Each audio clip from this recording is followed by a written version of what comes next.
Um, so yeah, we have two main topics for the session today, which are the MVC model and databases. So the first topic we would be starting today is MVC, and I would share my screen. And yeah, is my screen share visible? It is visible.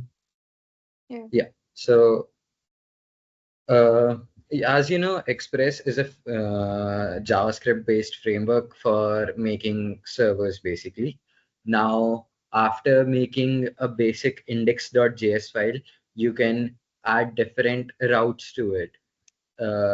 Routes are basically the endpoints which you can hit via an HTTP verb. For example, this website, like notion.com slash session for and then some UUID sort of thing. So this in itself is a particular route.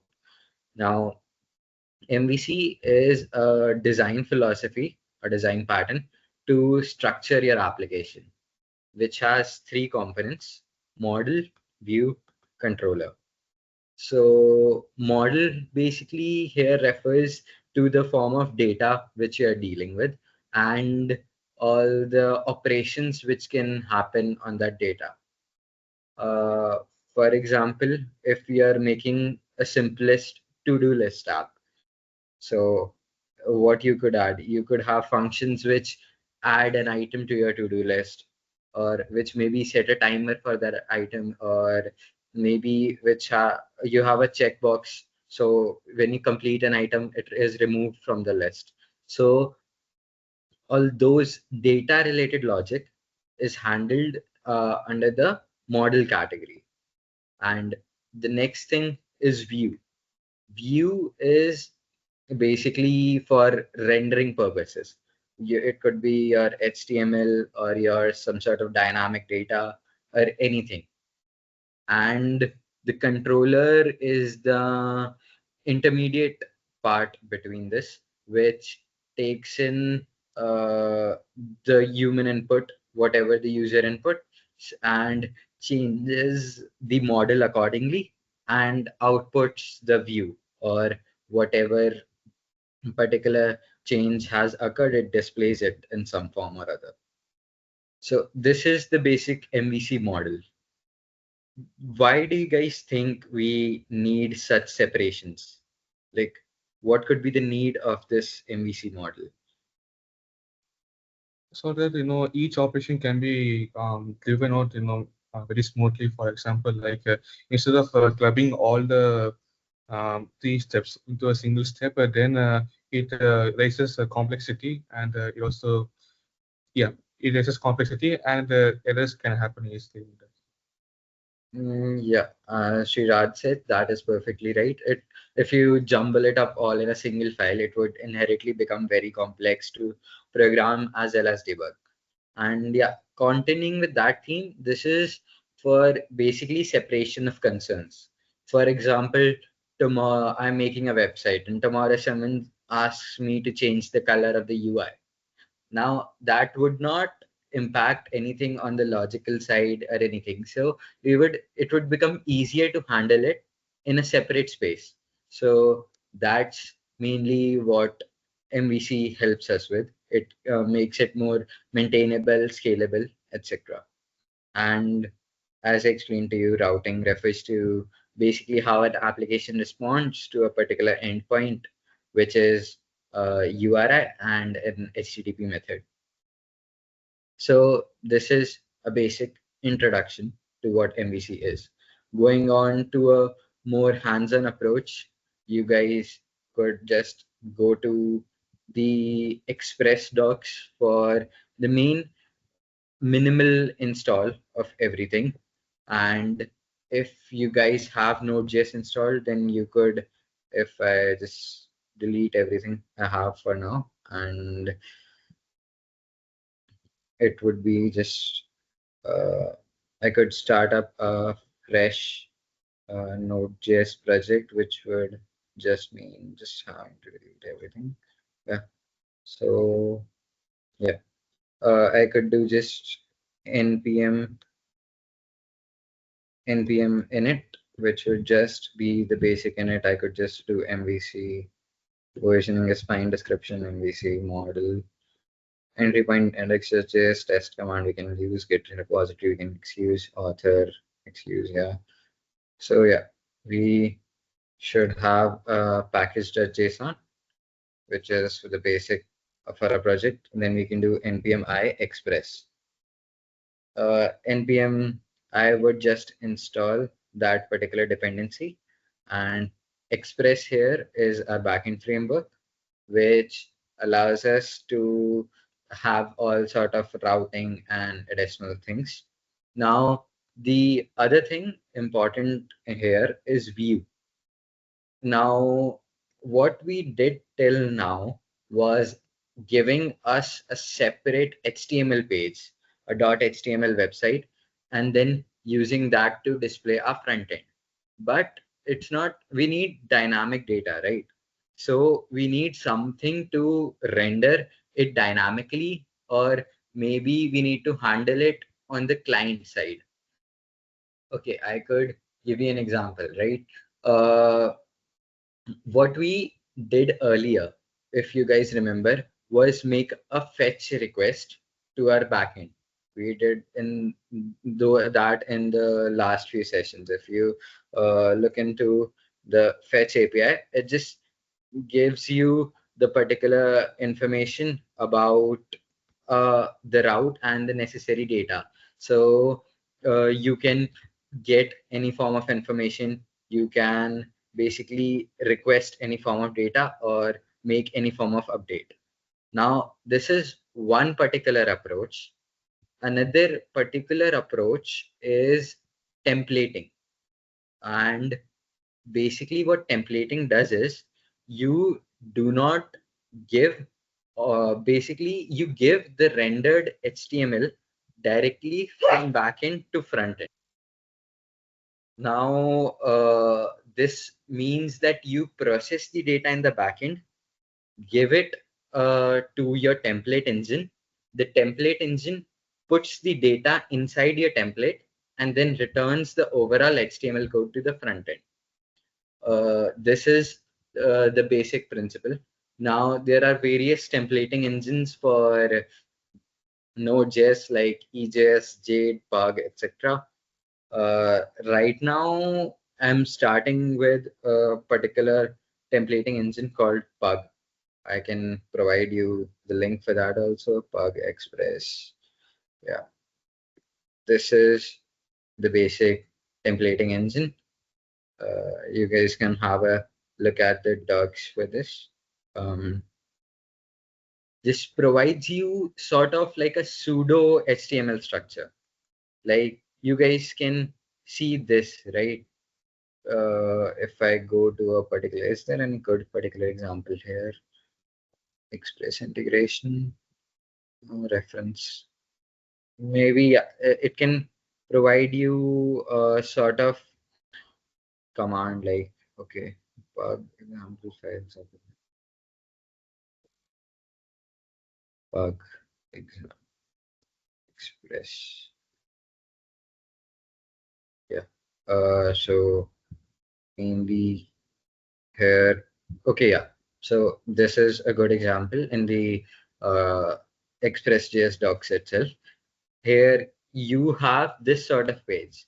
Like this essentially looks like an HTML page, right? This is sort of like the HTML syntax, but it is kind of different. You don't have all those tags and stuff. It's a simpler syntax with indentation and stuff. So this is what Pug allows you to do. It allows you to write .pug file in this format. And these are templates. How these work as templates? You have these variables, right? Like title equal to title, h1 equal to message. So now what you can do, you can render this template with some particular data. So this is the power of templating engine. You can provide whatever HTML code you need to give in a particular format with dynamic data. So essentially, if I go to code it, I could just make a new index.js file, and I could just copy the Express boilerplate, Express docs. Yeah, just this is the basic Express boilerplate. I hope everyone gets it. You just Express import, basically require Express as a common JS syntax. You make an app and use a port and then make the smallest route. I hope everyone can just make sure that this works on the system. Uh, okay, so comparing Pug with EJS, I'm not sure if one is better than the other because both have a very similar sort of functionality. EJS is more similar to raw HTML. So if you look at EJS sample code, then you can look at like, wait, does it have a good example? Yeah, this sort of file. Okay, wait, this is a browser support example. Yeah, this sort of syntax UL and more closing brackets. This more closely follows with the traditional HTML page and a mixture of JavaScript inside it. So yeah, it is a possible alternative to Pug. You guys can experiment on that also. But I hope everyone can get a basic Express page working, like the basic hello world sort of page. You can just then do Node.js, Node index.js, and that would just start your example app listing on port 3000. So if I do localhost 3000, I would get hello world. I hope everyone knows this from the previous session or can at least get this to work. Just have a basic blank page with just an hello world message delivered. Yeah, so this is the most basic thing you can do. Next thing would be to link this up with a particular render engine. So which is app.set, basically view engine, which is in our case Pug. You can have a look at the docs to know what all others like what all other engines Express supports. And for using all this, it's better to organize stuff in folders. As we told you, there were three components, right? So what we usually do, we convert those three components into their own separate folders. So I could make a folder called views. Now, what this would do, this would hold all our .pug files. So I could do app.set. Yeah, just before that, I could use const path require paths, which would allow me to access the same directory. And yeah, what these things basically, this statement allowed you to set the view engine to Pug, and this allowed you, gave you the basic directory where it searches for all the templates. So we have the views directory, and then it will search for the template here. So I can make a index.pug file, and just going on through the basic example, I could just copy paste it here, and then just instead of this, I could just keep it something like this: request.render index.html. Now I could restart my application, and what should be visible is, okay, wait, hello there. Okay, yeah, hi, hello there. It gave you the title hi, and it gave you the text hello there. So this is your dynamic data, which is currently hard coded. I hope everyone understood till here. So basically, we get a template, and then we can decide what to put in the template and give that to the front end. I can open the network tab and properly see what is happening under the hood. So if I refresh, there is a single thing, and this is the response. So basically HTML head, title. So this is what your backend returns. I hope this is clear to everyone.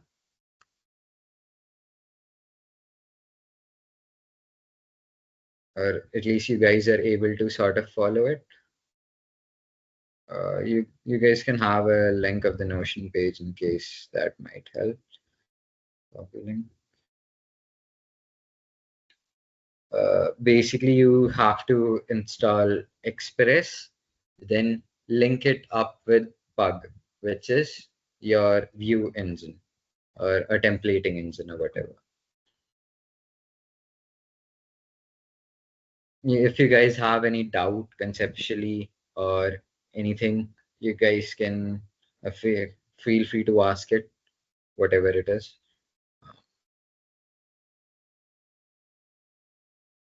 Now this is where you can have the other two components. So what you usually do is you have some sort of data, right? In case of maybe if you want to make a to-do app, right? What would be the basic to-dos, right? That would be your data. So I can make a model folder, models, which can hold all my models. Now I can make a structure which can hold all my to-dos. So we did arrays. See, right now we need to store the data usually, right? If you are making to-dos, you need to store it. So for now, I'm using just a normal array. So I can make a basic array, which would be of your all your to-dos. So var to-dos, which would be for now a blank array. Now, what I could do is we could make functions which expose particular, we could make another kind of object which exposes certain functions. Because in the last session or in the JavaScript session, we could what we did was something like object functions, right? What object, because object is something which holds uh, key value pairs basically, or like you have a property and then you have the value of a property. Now it also allows you to hold particular functions, like for example, if there is a particular example here, objects dot enumerable, it is like objects dot has value log or string, function has print. Okay, this is not exactly what I was searching for. Function object, working with object, this.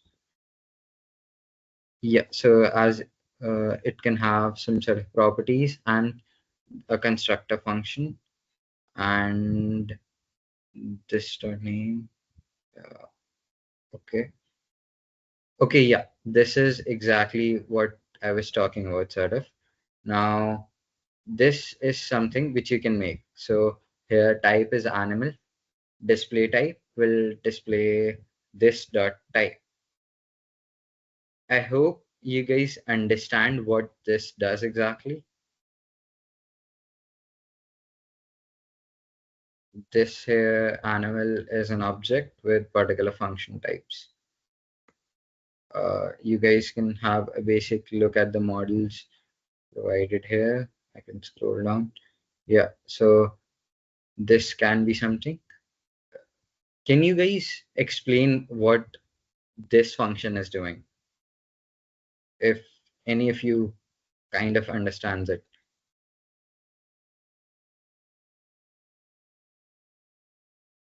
You have this array and then you have this object. You have a bunch of functions. Can anyone explain what this does? defines the user with the user ID. Yep. Yeah. Was someone else saying something? No, I was saying it compares the ID of the users with the past ID. Yeah. Okay. Yeah. So basically, this is a function which takes an ID for an input, and then it iterates over the particular array and compares it with exactly that particular input ID. Yeah. So this is what a model is. A model gives you all the functions which you can use anytime later.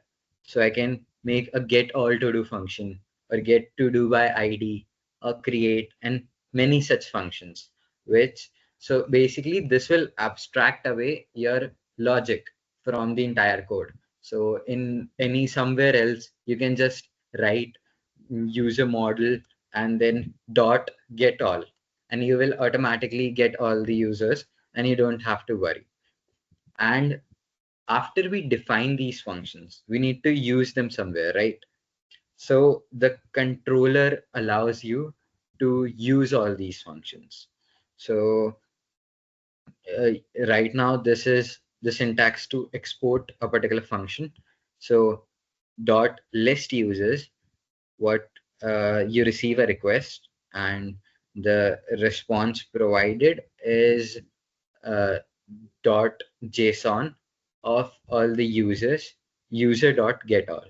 So this we import the model inside our controller. So if we make a very small model here, so basically const to do model, yeah, something like that, model, and then make a get to do function uh, that would just do yeah, now we could do just it returns to you the entire to-do list, and then maybe just having this sort of function, and maybe I could just do add to do, which would just take in input with a to do and then push it into the array. So this is a very small model, and after you have made the data and you have decided the model, then you can just export this particular model, and the exporting syntax for uh, to do here is export model default to do model, which essentially, okay, sorry, it is modules dot export. It was my bad, I got confused with sort of different syntax. Module dot exports equal to do model. So now this model is exported, and now you can use it in a sort of controller file. So if I use a controller, then we can make a to do controller.js, and you can define such functions which dot list uses and everything else. I hope you guys are understanding the separation which we are using here. We are basically separating the logic, and we are separating how any particular route is handled. So if I go on to make a particular route here, for example, this route already exists, right? And instead of this, if I just make a new router, and then I make an to do router dot js, then I could just do const express require express. I could just make a router const router express dot router, which will just allow me to uh, make functions here which handle the particular routes called by the user, which are just a combination of a URL and an endpoint. So you guys can refer to here. So basically you can have any particular route. So router.get, which would be the most basic route, allowing you guys to use that, and then you could use all those route on the base layout. So in particular, if we go to the app.js, we could use that router file. So in particular, if I use const to do router, I could just do router.to-do router, and then I could just do, instead of get, I could do use, which would just and specify the endpoint here, which would allow me to use the to-do router itself. Now, all your requests coming to the backend with the slash in the prefix, so essentially all are forwarded to the router itself. This is the router where you can add another get request basically, and now the standard request response can be given here with some particular form of data. So I could get the data from the sorry, I could just instead use the controller here, and if I define the controller to do controller, yeah, required to do controllers, so I could just call the function inside a controller if I make it so here I could import the basic model, so like const users, which is the model defined in model/users, and then we export each function. So each function uses the input and responds with some sort of render function or something like that. So I could just use const to do, and then I could do require models, yeah, this models.todo model. So this would just refer to this model here, and then I can make export all the function, like list to dos could be a function. Then what I could do is just get all the to dos and render all the to dos. So this is the bare minimum work which has to be done. Now I could just uh, have them change the bug index with, instead of, I could just JS to P and enter to dos because I'm providing that. It's just not a very pretty way, and I could put in some study JavaScript to ACM work, and these are some particular to dos. So I have made the structure, I have made functions to access those structures, I have exported the logic, then I go to the controller. The controller uses those functions in a particular request and gives you out the particular view, and then I can use those in the particular router. So I could just router, and then I could call that particular function, and this should list all the to-dos, and that should function basically providing you the entire template. I hope this was clear. Like basically, if I could go down, this is the entire flow. User makes a request, it goes to your router, then it goes to your controller. So controller calls any particular function, and then the controller further calls your model. Your model here will get all the to-dos.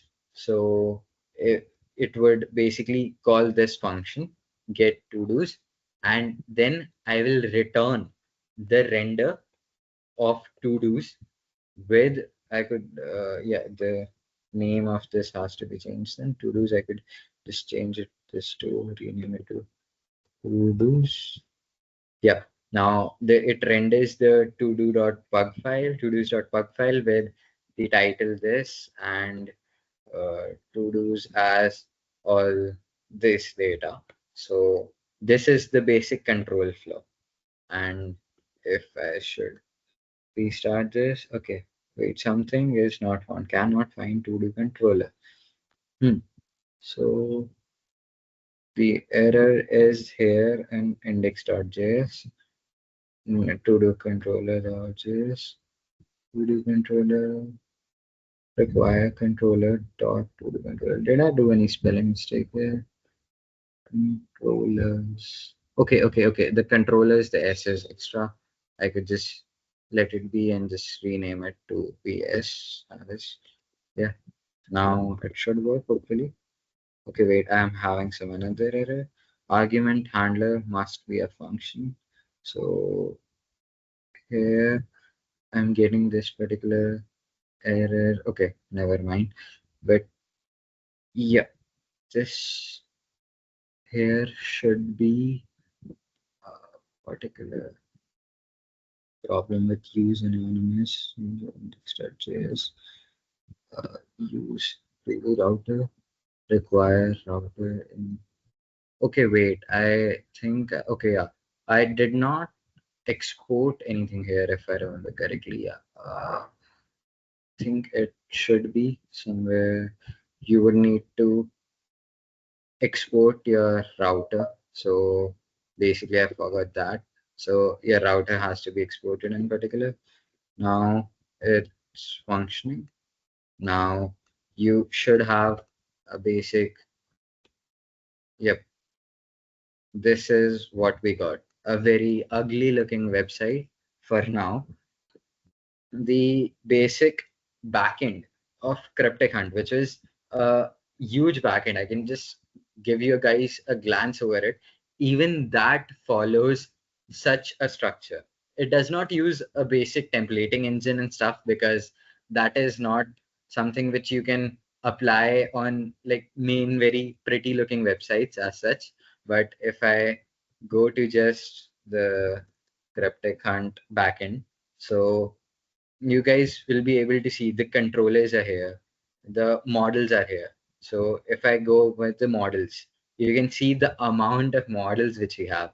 We have, like, I don't want to spoil you guys with what you might have to work with in the future, but this contains every sort of data which you might have to deal with. So you would have to deal with the answers given by the participant. You would have to deal with the points. You would have to deal with the questions. So all these are the different models. And then you have the controllers. The controllers for a split up basically so that basically for organization and structuring.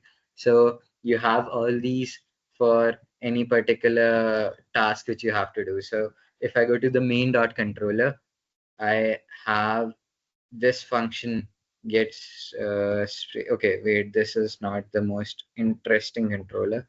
I could move on to team users. So yeah, this basically gets your team and then uses that model. So basically it uses team.uses model and you use those models inside your controllers. So that is the use of controllers and they are very big. Like at least in any backend structure which you are making, you would need to use models and controllers along with you can look at the routers folder also. So this will provide you basically all the routes. So if I go to any particular route file, yeah, app.groups. So it provides you a particular group and then it provides you the particular endpoint. So /fetch/question part ID. And this is the controller function. So the router calls the controller. And see, this the best part of this model is it does not depend on any particular model. And yeah, okay. Can you open? I guess yeah. No, the app was not made using Go. This is the backend of that application. So the backend was written in Go. The front end, as some of you might know, was in React Native itself. So this was the backend for Cryptic Hunt, and this followed the basic model. And obviously, there are many other folders because this is not something which you can just simply handle with those three things. So you need more structuring and stuff. And this would also move on to our next topic of databases. I mean, I hope you guys get the importance of using MVC model, even if you are guys are not sure, because the syntax and everything is very typical in MVC model. You guys can try making something uh, very interesting with it also. I'm currently okay. That is also nice. Okay, yeah, just a small hint to why databases would be required. Till this point, what I was doing, I was using this array. Like if I go to your models array, this is the array being displayed. Now, any idea why we would need a database? Like I made you a website and I showed you it working. You can read all this and I can perform all these functions in it. I can create and update. I did not write all these functions yet, but I can write those. And then you can update this array. I have this JavaScript array and it is functioning. It is storing my data. So what is the need of these databases? Anyone can have a guess. I mean, obviously, we don't want our data to be in the files itself publicly. No, these files won't be public. This is your server. The server files would Yeah. never be available to the public, so it's fine. Also, we are working with a large data set. When working with a large data set, we'll have better accessibility to the data. Okay, I mean, working with the large data set may be a possible point, but like I can make all these array in each individual file, right? I could make Right. it modular also. Yeah, but those are good tries. Anyone else who would like to guess? I mean, if you include all the data in the app, I mean, locally in the system, then the app will become huge. So, so storing the data in a server, where the user can actually fetch the data from the server to the app, so that they can see the data in the app for review. I think this will be more memory efficient. Okay, so I think there is a little bit of confusion here. What we are right now working on is the server itself. So basically, in this context, your client, which can be either a website or an app, makes a request to the server, right? Now, all this code is running on the server side. So this array is only defined on the server side. If I enter thousands and thousands of elements into this array, it won't ever be saved on the client side. So I think Sriraj, your point, you get your mistake, right? Maybe you were getting confused with this array being stored on the clients, but that is not the case.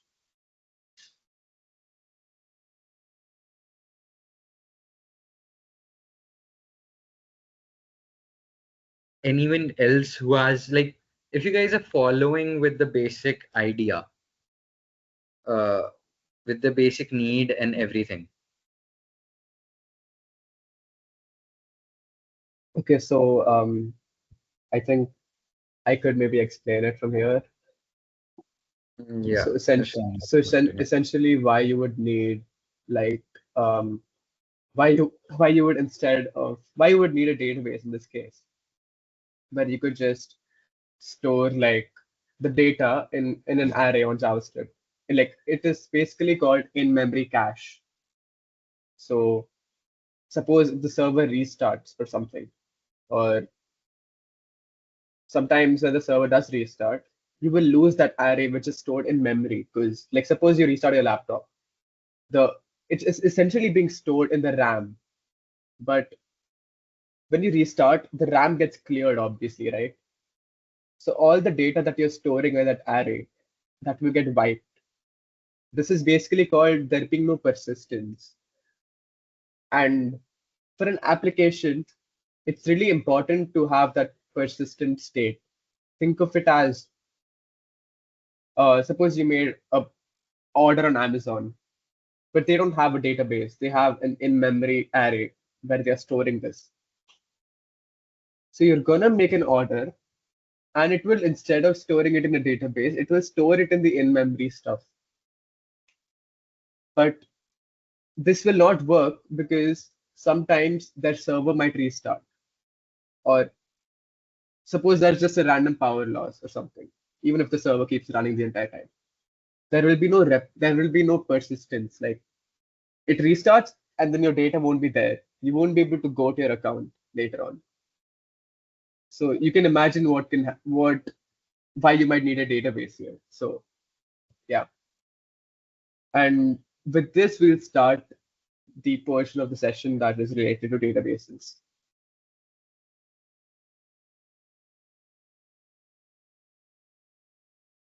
So have you guys used databases for anyone here?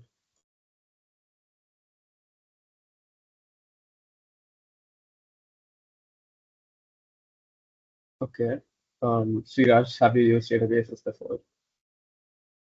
Yeah, I have used MySQL before. Okay, nice.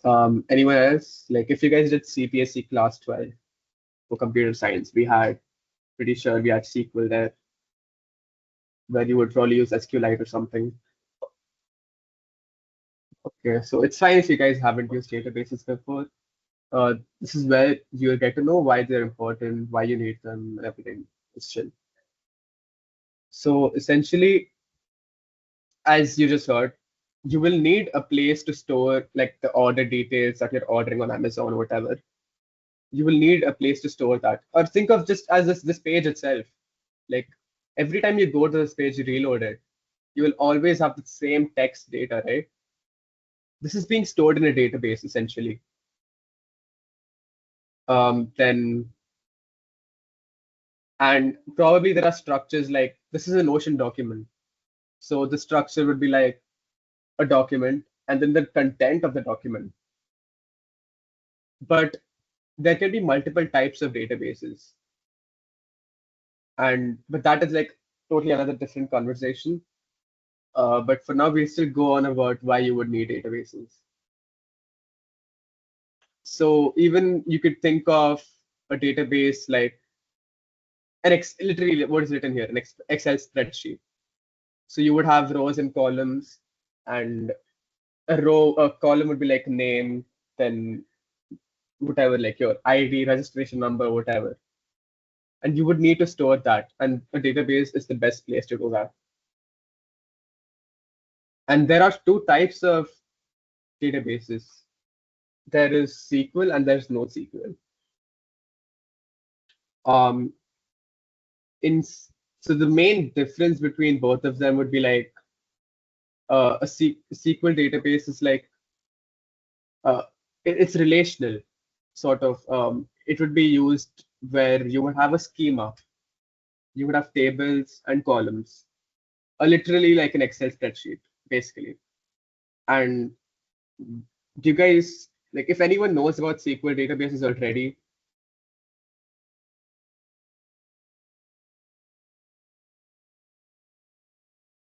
Okay, it's fine. If no one knows, that's fine. So essentially what I was talking about before, yeah, exactly, fixed schema and sequence. So you would have a defined schema where it could be like I'll just pull up the example of Examcooker, okay? Just give me a second. It could help you understand better because I assume all of you have used Examcooker before.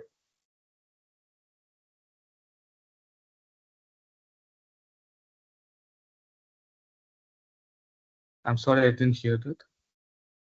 Yeah, I'm saying I'll pull up the example of Examcooker since all of you guys, I guess, have used Examcooker before, right? Yeah, I used Examcooker. Okay, yeah. So this is the Examcooker schema. This is where everything is stored, which you see on the website. It's exactly what you see on the website, but this is what happens on the backend. Can you guys see my screen? Yeah. Yeah, I can hear you. Okay, so essentially, this is the user model. You can think of it as the user table, but a model is what we come to later. But just think of this as is it as a table, or I could just show it to you in a table format. 1 second.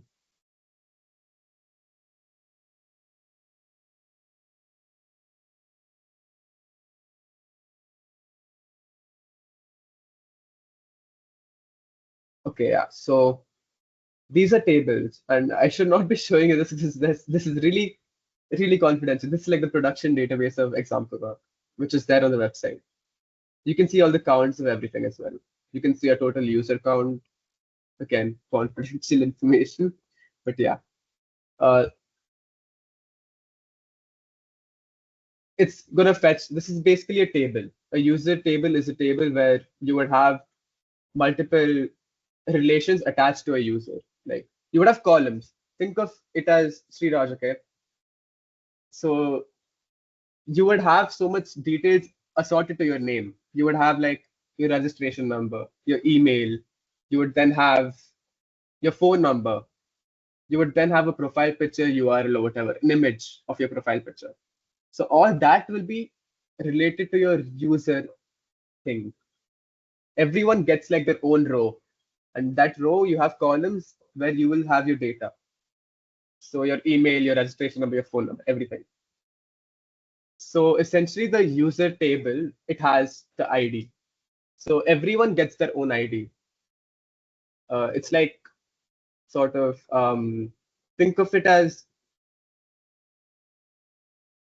suppose you're the first user, you will have ID 1, but not really, because in this sort of database, we're using something called CUID, which is essentially a unique ID which doesn't start from 1. It starts from an already, it starts from predefined string, which is also, you could call it UUID if you've seen that. So then you have the name, then you have email, then this is just, these all are just sort of fields that are populated by Google. When you sign in with Google, right, on Examcooker, it automatically populates these fields from Google itself. So this is all just bloat. It's not really important. But then this comes in, this is the important bit. So role is basically, we have two sorts of roles. We have admin and the normal user. Yeah, there you go, moderator and the normal user. So you can either be user or moderator. So if essentially, if on your user row, the moderator option is selected, you'll be able to do a lot of cool stuff. For example, you'll be able to like approve papers or whatever. But the moment you're a user in this role thing, and the default when you log in as user, as you can see here, so you'll become a user. And then you have notes.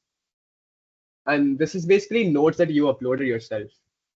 And these ensure that when fetching that data, right, you see sometimes an example that who has uploaded this paper, right? It could be saying uploaded by Adish or something, or uploaded by Harshal. So essentially, these help in showing that data on the front end.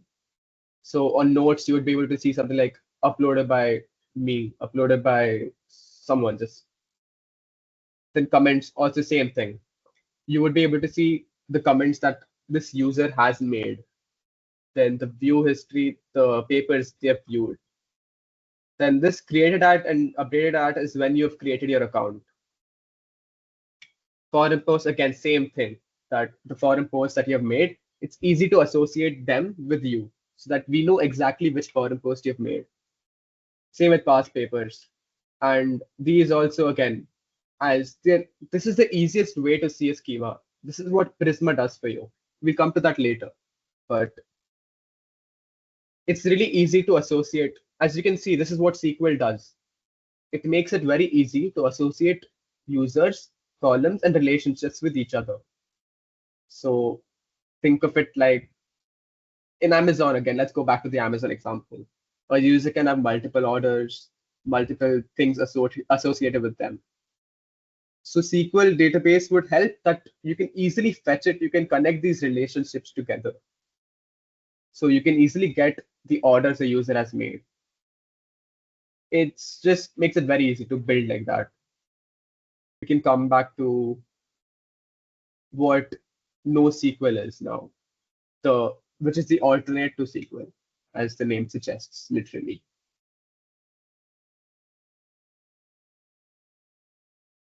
Okay, so NoSQL essentially, you have before you just saw all these tables and everything, right? You won't have these in NoSQL. You will basically just have this sort of key value storage. So you will have a name, and then you will have another field called orders. In this, basically, you can just store everything. If you guys are like familiar with, yeah, sort of like JSON, but it's sort of a map of unstructured data, which essentially is what JSON is, but you could also call JSON structure. I don't know. But yeah, it's really good for apps where some sort of like you have messaging. Think of messaging. So the last time I checked, Discord used this database, Cassandra. But I think they've migrated now to another variant, but they were using Cassandra. So think of it as like, this is your Discord account username. These are your messages. Then everything here would be all the messages that you have sent. Then there would be another field called servers or something. Then these would be the servers you're in. So suppose Cryptic on Discord, but there would be an ID instead of the actual name. So yeah. These would all be attached to you.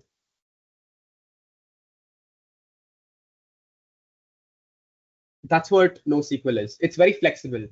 So, and one more thing about NoSQL is that it's just really scalable in the sense that all these huge applications, huge websites, they all use NoSQL. I could give you examples of Discord again. Discord uses NoSQL. They have like millions of messages every minute. And the best way to do that is NoSQL because it just works better at scale. I think you guys were also, whoever is part of the Codigo project cycle. I think Sriraj, you're part of Codigo, right? So yeah, you guys are, if I'm aware, you guys are doing NoSQL as well, MongoDB, if I'm not wrong. NoSQL, yes. Exactly. So what do you think? Why did you guys go for NoSQL? They explain about the document type of data. I think they mentioned that it is really scalable and all. Exactly, yeah. So what did you understand by documents? The documents, I see it as, it's like a JSON file only. It will have keys, variables, and it can have, sub documents and something like that. I feel like, it's just, very dynamic in nature, Exactly. Yeah. So and you guys are gonna have, you guys are gonna have badges and stuff, right? Yeah, badges. So it would be so perfect. So you could have so many different badge names, and you could just assign them to people because you'll have so many levels in your app. Yeah. So in your case, in Codigo's case, NoSQL seems perfect. But in a case of like Examcooker, even though you might argue for NoSQL, SQL it's easier to build an app like Examcooker. You don't have to like always, it should be based on the use case. Like Codigo, you think NoSQL is better, so you go with that. Examcooker, you feel SQL is better, you go for that. It should not be like you should always do NoSQL or you should always do something. It should be like a really flexible thing. Then we can talk about the actual schema. If you guys know what a schema is. Schema is a structure of a document. Yeah, what you showed earlier, right? Exactly, yeah. So what the Examcooker, I was showing you guys the Examcooker schema, essentially. A schema is basically a thing where you can, exactly, this is it. you can assign models, and you can define everything basically. It just helps you define the actual tables and the columns in the database. This will also help you. You will just keep referring to the schema when you're trying to build a feature. Like you're building an API that fetches all the stuff associated with the user. You will have to look at the schema to see which columns the user has, because it's just better for developers' perspective, and it's good for like. And in the case of ORMs, again, we come here, we just skipped that bit for a. This is what you saw right now on the VS Code. This essentially just helps you define. And once you write this, you can run commands to execute this schema. So it ensures that this exact table and these exact columns, they are on your database. So then you can just connect your database to the front end and you can start, you can deploy essentially. And we'll come back to what ORMs are later. But for now, it's really important to know how to build a schema, because without building a schema, you're not able to build anything from a database, because that's the whole blueprint of your database. If you guys want to see a schema like of an ACM related thing, I could show that to you guys. We have so many projects, so you could just pick anyone. Because I just showed the Examcooker one already. I don't want to show that again. Like, would you guys want to see the enrollments website? Can you please ACMone's schema? ACM1. Let me see. I'll have to pull it up 1 second.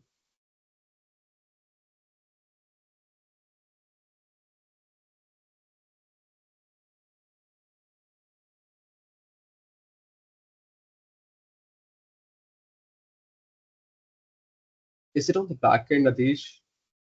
Or this is the app? I have sent the link in the chat. Just yeah. By the way, one small thing. Basically, one of the major uses of NoSQL or benefits also is it allows you to compensate space with time, because oftentimes what you hear is the schema is very structured and organized, right? You have these tables, you have multiple tables, multiple columns, which have some sort of interlink between them. But what NoSQL basically does, it is clubs everything together. So all the data for a particular thing is itself together. And if you want to, it creates some sort of redundancy, because sometimes if you have other data to search for, it would have extra information, but it allows you to save time. It basically creates a sort of dictionary. It creates a dictionary for everything that you might need. So it can create a dictionary with your user ID or with something else. And that allows you to sort of use less time to get the data. And that is one of the advantage. Ishan, you can continue. Okay, so as you requested for the ACM1 schema, here it is. Okay, so we start. This is essentially a Prisma schema. In my opinion, Prisma gives you the best way to write a schema, because I compare it with something like Drizzle. Drizzle is another ORM. I haven't told you guys what ORMs are yet, but I'll just tell you now. So ORM is essentially something that runs between your actual app and the database. So if you guys have done 12th grade or just 12th grade CS or just normal, if you guys know what SQL is, like SQL queries, where you write and select star from, are you guys aware of that? Writing SQL queries. Yeah, so basically an ORM helps you to not write these queries. If you guys have heard of SQL injection, that huge vulnerability, You guys have probably seen memes or something about it. Like how a person can get access to your database by typing something like, let me pull up an example. 1 second.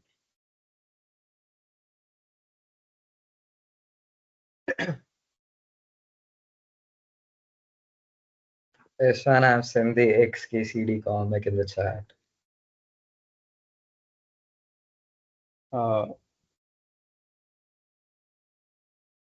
Wait. Oh yeah, I've seen this one. Okay, yeah. So this is a classic. I've seen this a few days ago as well, but yeah.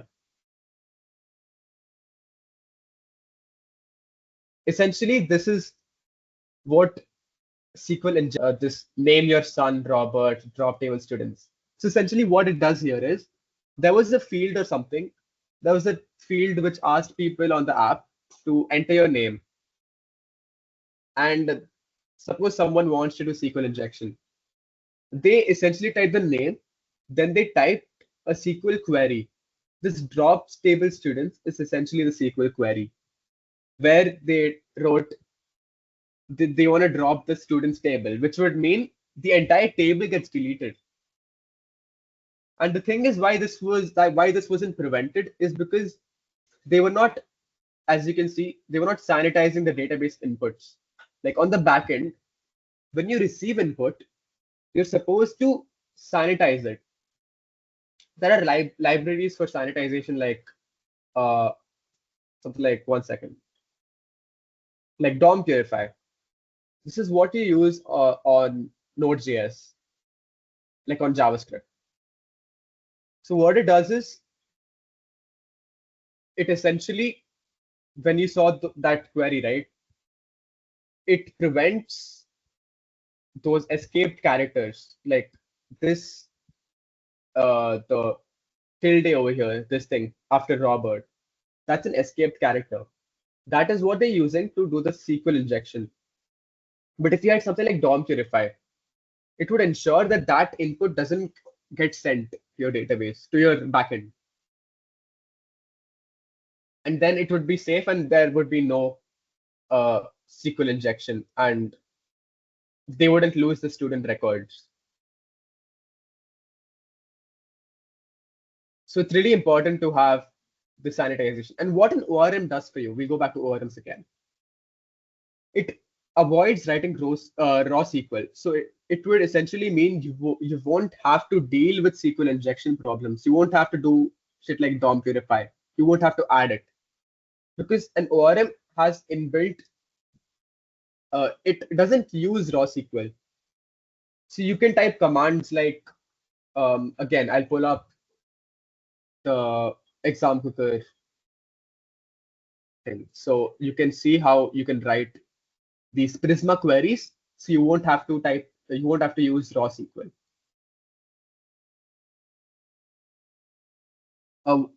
Okay, you said what is the table names and database name are obfuscated. What does that mean exactly? Like the person is trying to again bypass DOM Purify or something. I don't know what you mean. Instead of a drop table students, instead of students, there will be a sequence of random characters with numbers and all. What about? I mean, but they could still type that because the input field is not sanitizing it. So when the sanitization thing would happen, right? It would essentially on the backend or something, it would remove the escaped characters. So I'll show that comic again. So when you would do that, it would get rid of the characters after Robert.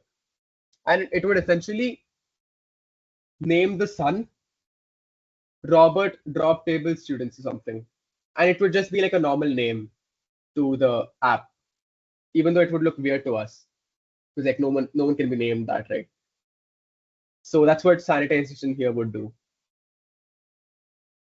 Then we'll go back to the thing I was showing you guys 1 second. On Examcooker, we have used Prisma, so which is an ORM, which prevented us from writing raw SQL. Like Mahendra here, he worked on Examcooker. He's one of the maintainers for it. So he could also explain, he could tell you guys how why they used Prisma specifically. So this is a Prisma query. It is to create forum posts, as you can see. So these are the data fields that would be included in that query. This part is the title of the forum post, and this is essentially taking, it's a connect thing. So you can write queries to multiple tables at the same time. You can have relations in that. You can have joins and relations in the Prisma query. But when you would try to like, okay, we ignore that. Yeah, we ignore that. Yeah, okay. I had never seen that before until now. So you would have the author's use. Yeah, we don't talk about it. So you have the author's email, as you can see here, the user's email. And then you have the form ID thing.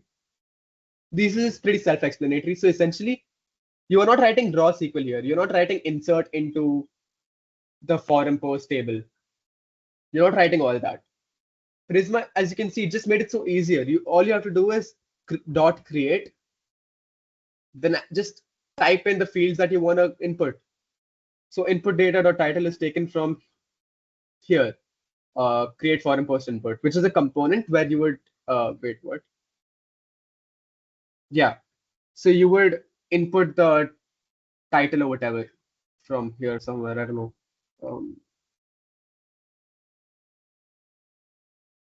Where's the component for that? Okay, that's fine. Let me just try to find it also. Okay, there we go. So this is the create forum component. And as you can see, it's importing that Prisma query over here. And the input, I could, wait, one second. Create forum post. Okay, yeah, there you go, title. The title here, you could just specify the title over here, and then it's sent to that action, which executes the Prisma query with the title taken from there. So it just makes it very simple. It's very good for developer experience because you won't have to write raw SQL. Like I said before, insert into users table with the input, and it will prevent SQL injection. So you won't have to add DOM purify. Let me even see if they're using DOM purify anywhere. Because yeah, they're not using DOM purify, which is exactly what Prisma is doing here. It's ensuring that you don't have to write raw SQL and you won't have to sanitize your database input because it's very safe. It makes it safe. Then we'll go back to the ACM1 schema. Okay, this is a huge schema. I've never seen this before, but it looks huge. Again, so this is your user table, ID, same thing. This is a UUID this time. So it's going to be in the form of like, there's a format for UUID, but it ensures that every person is assigned a unique ID. So it won't be like Sriraj and Abhyuday have like the same ID, because that will cause problems clearly when fetching on the front end, on the app. Then you have your name, then registration number, email, get email, and all of these are unique. So a person can't use the same registration number while they make their accounts, because one person should have one account ideally. So all these unique fields ensure that only one registration number, only one person with the same registration number can be there, an email and get email. The domain would be your domain type, which is specified here. There are only limited domain types that you can pick from because we have limited domains. I was hoping CC would not be here, but they are here. But yeah. Like a random personal attack, but okay. Then again, role type, as you guys saw in Examcooker 2, right? So role would be like a person who is bored. So let's see what the role types are there. Yeah, there you go. So junior core, senior core, board, and ACM community. So when you guys get access to ACM1, you will be assigned junior core as the role type.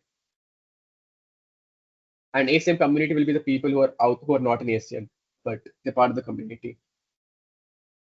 So this domain type and role type help you assign. It ensures that you can only assign those values. But whereas in string, you can assign any name. Like you can name yourself Adish, you can name myself Ishan. So it's not fixed values. But domain type and role type, they're very fixed. Same with GitHub link. When you would specify a GitHub link, there's no pre-selected values that you have to choose from. You can just send in your GitHub link, how it is. Then these are date time fields. So if you guys, when you're building an app, right, you will have so many issues with time and synchronization because there are so many time zones. Like there's a video on it also. Adish, do you know what the video I'm talking about is? Tom Scott one, right? I think so. Yeah, just that one. Just Yeah, I watch will that send. video and you will understand what I'm talking about, like after this session. It will make you hate time zones, literally. It's such a pain to work with, but this some sort of like it makes it sort of easier. So it assigns the by default, it sets it in the database time itself. So like it won't be like if Adish is in India and I'm in like Dubai or something. It will ensure when you're inserting stuff in the database has a constant time zone also and a time format. Yeah, exactly. It shows the time format with the time zone and everything. And it ensures that it uses the database time instead of the person's local time. It makes it really easy to work with. So these two are in datetime field because they have time zones. They're time specific. Then for announcements, these should be the I think. Let me just check once because I haven't seen this ever. Okay, so this is the, as you can see here, it maps it with announcements, and we saw announcements here. Yeah, there you go. So this column essentially maps it with announcement model, and the announcement model is here. So person, it allows you, I think, to give announcements to specific people, if I'm not wrong. Is it that, or is it just people making announcements? Yeah, I think the announcements are for specific teams, I think. Right, okay. So it allows you a lot of flexibility. So think of like you want only design to people to see an announcement. So you would essentially select domain type, which is given by the user model, domain type over here, and then you would ensure that the announcement goes only to them. And this ensures that this announcement is stored associated to that user. Same thing with comments, events, meetings. All of this is just relations with other models, which is signified by this closed square brackets. It's like a sort of array of objects that you can assign to that column. That is what it is. And then this is the second table, which is the teams. Again, I'm not sure what this is. Is this domain or something or what? What, Ishan? Sorry? What is the teams model for? Okay, Teams model is for basically creating any particular structure. For example, if you have a particular event like Cryptic Hunt, right? In ACM, some particular people would be working on the Cryptic Hunt project. So you can make a team named Cryptic Hunt project, and you can add all the associated members there. So if you have a night slip for Cryptic Hunt, you could just associate it with this team and all the functionality and modularity will come. Right. Okay. And then team type again just helps you associate with teams. Again with team member. It's just, as you can see, this Prisma schema, you can easily understand it. It's so easy to read. While you're reading itself, you can just tell what everything does because it's very developer friendly. But in the case of something like raw SQL, I could show you a schema which is written in raw SQL as well. Give me a second. Actually, raw SQL doesn't exactly have a schema. It's just, let me pull it up 1 second. Okay, so this is the schema for the event called Codex Scriptum, which we held before Cryptic. It was on 23rd September 2024. So this is in comparison to the Prisma schema, but essentially they do the same things. So this is a raw SQL schema where you would have to define that you want to create this questions table, then the ID. But it's still easy to read because SQL, yeah. If you can understand SQL, it's really easy to read. So ID is serial primary key. So it ensures that only one can exist of this ID.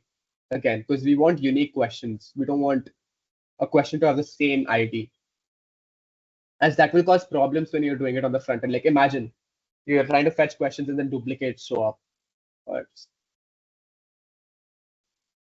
And then this name essentially is a variable character type, which ensures that only 255 characters can be assigned to the name. So your name can't be longer than 255 characters, which is it is very flexible in that sense. And it ensures that ensures that it cannot be empty. Like you can't just not give an option. It has to be go. So if you're trying to create a question, the question name, oh my God, sorry, this is the question name, sorry. So question name has to be less than 255 characters and it can't be empty because the question has to have a name. Same thing with description. This is text, which means it doesn't have a limit like variable character does. And again, not null. There has to be a description. It's like not negotiable at all. The table would require a description. And then difficulty, again, it can only have 10 characters. And there are 3 types of difficulties, which is easy, medium, and hard. So if we enter a difficulty, we try to enter like something like intermediate. It wouldn't allow it because it has to be either one of these 3, easy, medium, or hard. I don't remember what this is, but this was for something for like answer verification or something like that. This is not required, just forget that. Then this is another submissions table, user completions, and the leaderboard. Just normal stuff. Okay, I'll tell you guys how you can just get the types of databases that we use at ACM, because it might provide you some like actual insights into what goes on in the real world. Because people like you might have heard all this theory, but it doesn't matter because you're not able to use it. So the most used database that we do over here is Postgres. So I'll link the documentation, and Postgres is a relational SQL database, and it's one of the most popular. And currently, probably it's the most popular. It's the most advanced, and it's open source as well. It's free. You just host it yourself. It's free. You can download it on your own systems, and you can use it. But the thing is, if you download on your own system, you can't like, suppose you have a website where you're trying to connect a database. You can't use it there because it's on your desktop. So in that case, you could do something like, if you guys know what Superbase is, you could create an account on Superbase. They allow you to create a free database. And the database they use is Postgres again. And Postgres was used in everything that you've seen, like the Phase 2 website, the OCS, the enrollments portal. That was Postgres. I'll just give you like a little bit information about like why would you use Postgres over MySQL or SQLite. Thing about Postgres is it is highly scalable. So you can have heavy queries like suppose you're an Examcooker. You saw how many tables you had in Examcooker, past papers, resources, notes, and everything. It essentially, Postgres allows you that it can handle for 10,000 users. MySQL is easy for simple use cases because it's very fast, like for read cases. While only for reading data, MySQL is really fast. And think about a SQLite is it's good for I think embedded stuff, like sort of locally. If you're locally doing something, like you want to test a website that you have made, and you're trying to like learn databases, so you can just download SQLite and connect it. That would be really good. It would be fast there. But apart from that, it's not really flexible. It can't do much, and it can only write once at a time. And all of these databases are ACID compliant. So ACID compliant essentially means atomicity, consistency, isolation, and durability. So atomicity would mean something like, suppose you are turning a light on. The light can't be like half on, right? It has to be either on or off, if that makes sense. So in this case, atomicity would be something like, if you're withdrawing money from a bank, then it's first going to like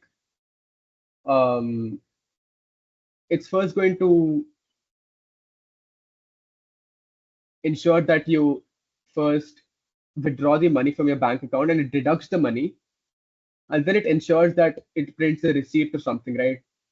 But if it cannot deduct the money from your account, it won't print the receipt. Basically, multiple things have to happen.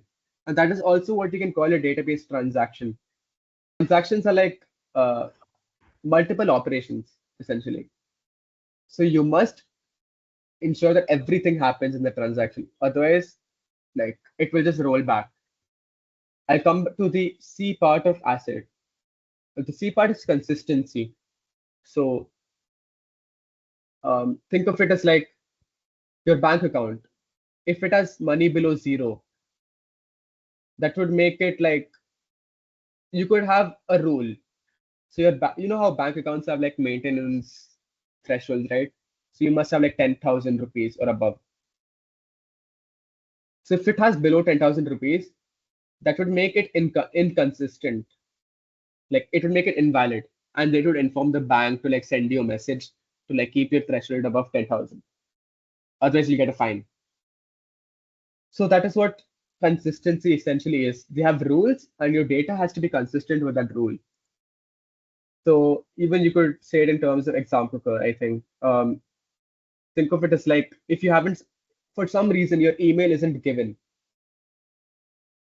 and your email has to be given, that would make it inconsistent. So only data that is valid should be there. That is what consistency ensures. And then the other I part of ACID, ACID, and we're at I right now. So I is basically isolation. So this I can give you a really good real life example, because this you've dealt with. If you guys remember on OCS, we had that meeting scheduler app, right? Where you would have to schedule a meeting. But sometimes think of it as like me and Aziz, we're trying to book a meeting for research at the same time, for the same time slot, and there is one slot remaining. You can imagine what's going to happen. We click at the same time. What happened when this actually happened, right? Because so many people were trying to book at the same slot when one slot was remaining. It ended up with us having -1 slot. Like, how is that possible? -1 slot. But that happened. Because, yeah, that happened. So isolation ensures that these transactions can happen at the same time, but they should not affect each other. Now we come to D, ACID, the D part of ACID. That's durability. So it makes sure that if a transaction is committed, the changes that happen from the transaction after it's successful are permanent. So even if the database crashes, even if the front end crashes or something, it ensures that your order is saved, your order, whatever. It's written to disk, like the database disk. So think of it as like you're sending money to someone. and the UPI entire system crashes, the durability part essentially ensures that your money is not lost. It will still write it. The bank will remember the transaction happened, and it will make sure that the money goes when the system is back online, because it remembers that you actually sent the money. So these it's got all of these 4 things to happen, like atomicity, durability, consistency, and isolation. If a database has that, it is called ACID compliant. Yeah, regarding databases, like if I want to get started on a project right now, let's say, Right. so what would be the best way to like set up a database instantly? I'll show you guys that right now. It's really quick. It's so easy. You will be like shocked. It's so easy now. A lot of managed services are free nowadays, so you have a lot of options, especially if you have working on small scale projects. There are a lot of free services. So I'll tell you guys the best way to get a cloud Postgres database for free. That is very good for your. We have used like a lot of ACM projects, they host on free databases, so it can handle scale. Don't worry about that. So this is Superbase. This is one way to do it. I'm going to like try to create a new account, I guess, so I can show you from scratch. I hope you guys have heard about what Superbase is. So you just create an account first. That's all. And then let me just, I don't know which email I have not used. Let me try this.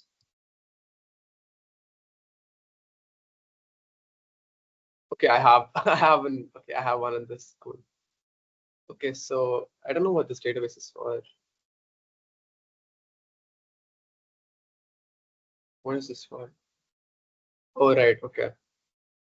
So when you create an account on Postgres, on Superbase, you can get a database instantly. It will ask you to like make an organization or something. Just do that. Just follow the instructions. Then you have a free database for yourself. And to connect to it, Prisma, Superbase is a lot of docs. Give me a sec.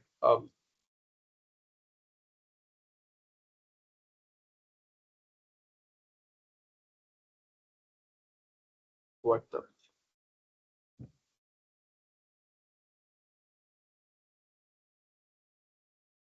Yeah,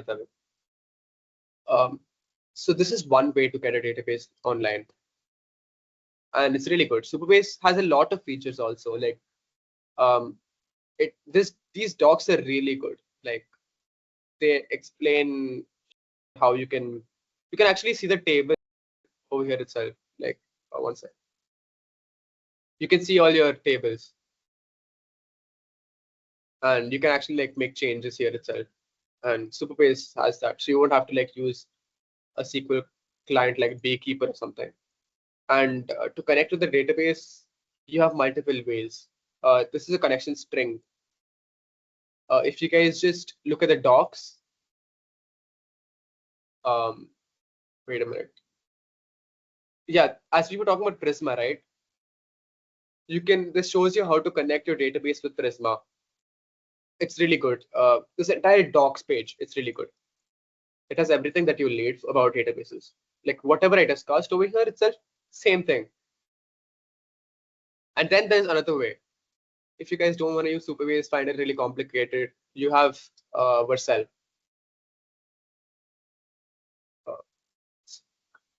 Yeah. Vercel essentially allows you to create a lot of stuff. Like you can create databases from Vercel itself. Give me a sec. Why is it so slow?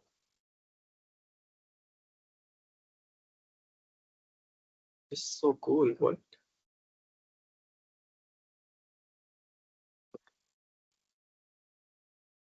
Is Vercel having issues or something? Because it's never this slow. Anyway, yeah, you can just go to storage over here. And okay, fine, cool, it loaded. Wait. What? Yeah, Vercel is having issues right now, but you can create databases from Vercel itself. If you guys know what Vercel is, it allows you to deploy stuff really well, really easily. So you can get a yeah, there we go. Fine, okay. So what you'll have to do here is search for Neon, and you can create a Neon database that way. So Neon is like, yeah, there you go. So just click create database here, and you have multiple options, and all of them have like a free plan, so you won't have to worry about paying or anything. So you can just select the Superbase database also. So you won't have to create a Superbase account. You can just use Vercel. You can click continue and then just use the. It's not allowing me to free plan because I already have one. So just use the Neon or whatever. Select your region. Select the one that's closer to you. So your database is situated closer to you. I'll select Singapore. Yeah. Then click the free plan. Just continue. That's all. I don't think it's going to allow me to make one because I already have. Okay, fine. And this will give you instructions on how you can connect your database, how you can, for different frameworks. So Next.js, it will teach you how to connect to it. It will give your environment variables like the username, database URL, passwords, and everything here itself. You can just click show secret. It will show that to you. And it has multiple options. So Node, this is what you would use for Node.js. This would help you connect with your database. And Neon is really good because they have this dashboard that you can use and you can interact with your data, like what I showed on Superbase. So you have a SQL editor, you have tables, you can create tables from here itself. It's really nice. You can create tables from here itself. Just run this query. What? Okay, forget that. Yeah. Did you use Vercel, right? Yeah, Vercel is really good, and the free plan is very generous as well. So all you need is that, and if you guys want, you can even get, if you don't have this already, you should get this. Yeah, you should get the student pack. So it's the best thing ever. It's for free. You can use your VIT email, not on GitHub though. You can use your VIT email when they ask you for it. Don't use it to sign up for your GitHub account. It gives you a lot of free stuff. Is it just my internet or something? But yeah, it essentially gives you a lot of free stuff. I'll link the URL. You can go here, sign up for the pack. But I think right now you can't do it because you have to be on campus because it asks you for your location. So do it when you're on campus. Till then, you can use the Vercel databases over here by creating one or Superbase. Superbase also has like a lot more stuff. You can use auth. That is something we'll discuss in later sessions probably. But yeah, we'll come to that later. So that's how you can get a database and set it up yourself and host websites with that database.